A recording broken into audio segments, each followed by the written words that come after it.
আমি একটা বিয়ের মধ্যে এসেছি।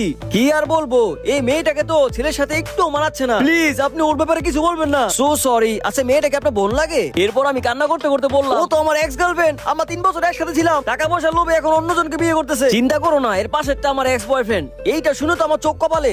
আর এর পরের দিন, ওরে বাবা আমার জামা কাপড় কোথায়? ভয়ের কিছু নেই, আমি খুলিয়েছি। এইগুলো তোমার পার্সোনালিটির সাথে ম্যাচ করবে। নিখিল তোমার যা লাগবে আমি তোমাকে সবকিছু দিয়ে তোমাকে সন্তুষ্ট রাখবো। বলো তোমার কি লাগবে? বিনিময়ে শুধু তোমাকে আমার বয়ফ্রেন্ড হিসেবে থাকতে হবে। আপাতত আপনি আমার স্কুলে দিয়ে আসেন। আর যখনই আমি ওকে ছাড়তে গেলাম, আচ্ছা তুমি কোন ক্লাসে পড়ো?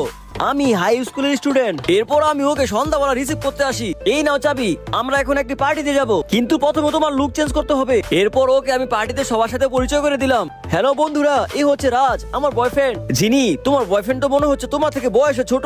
মাথা মুটি মেয়েটা আমাকে অপমান করার জন্য উল্টাপাল্টা বকতেছে। তুমি কি জানো এই ড্রিঙ্কসটা বিশ্বের মধ্যে সবচেয়ে দামি ড্রিঙ্কস? মনে হচ্ছে তুমি এই প্রথমবারই খাচ্ছ। তখনই আমি এই ড্রিঙ্কস এর পুরো হিস্টোরি